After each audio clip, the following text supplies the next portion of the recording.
After massive Iranian missile strikes on Israel, combat alert was raised across all branches of the United States military. Air Force units, Marine Corps, fighter squadrons all received the signal for combat readiness. The order went out immediately. Everything starts moving at once.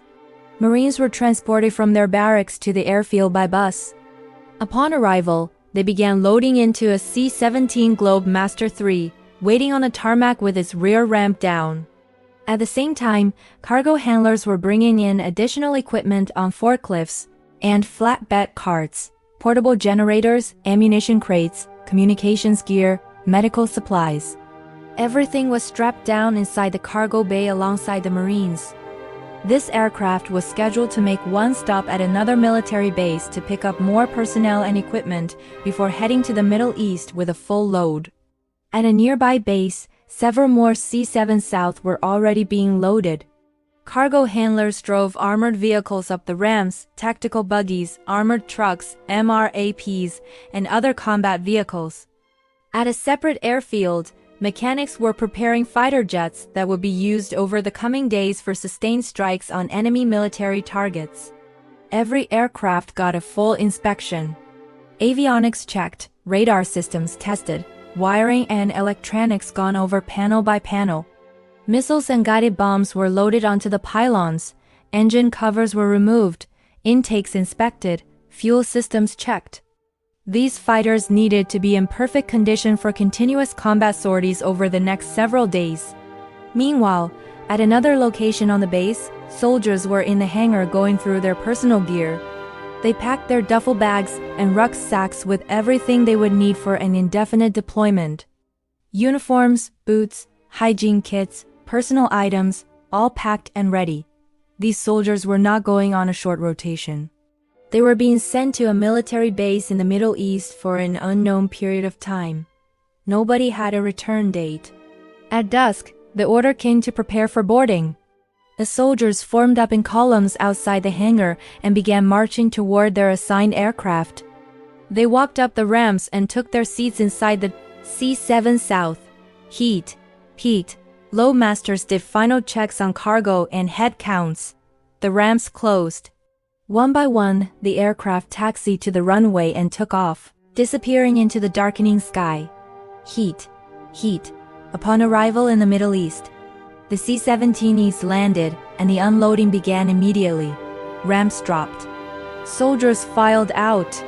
Vehicles were unchained and driven off. Cargo pallets were pulled out by forklifts. Everything moved at an accelerated pace. These same aircraft would be turning around and flying back to make several more trips, picking up additional soldiers from other bases across the United States and delivering them here. Heat. For the soldiers stepping off the ramp and onto the tarmac. This base in the Middle East was now home for as long as the operation required. No set timeline, no return date on the calendar.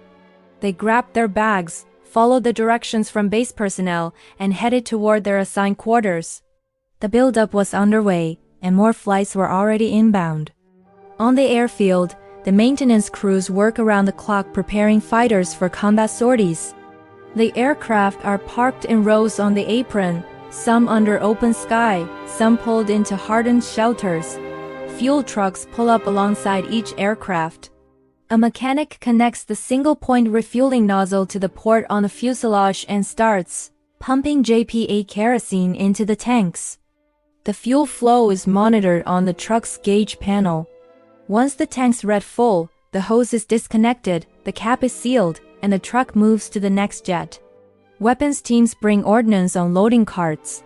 Air-to-air missiles are lifted onto the wingtip rails and locked into place. Guided bombs are mounted on the underwing pylons using hoists.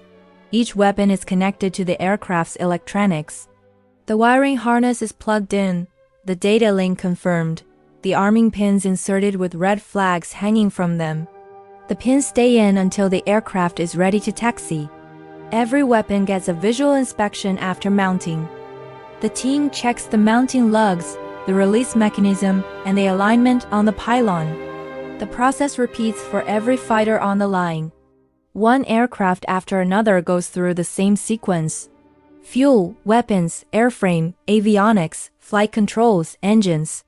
By the time the pilots arrive for their briefing, every jet on that ramp is fueled, armed, inspected, and cleared to fly.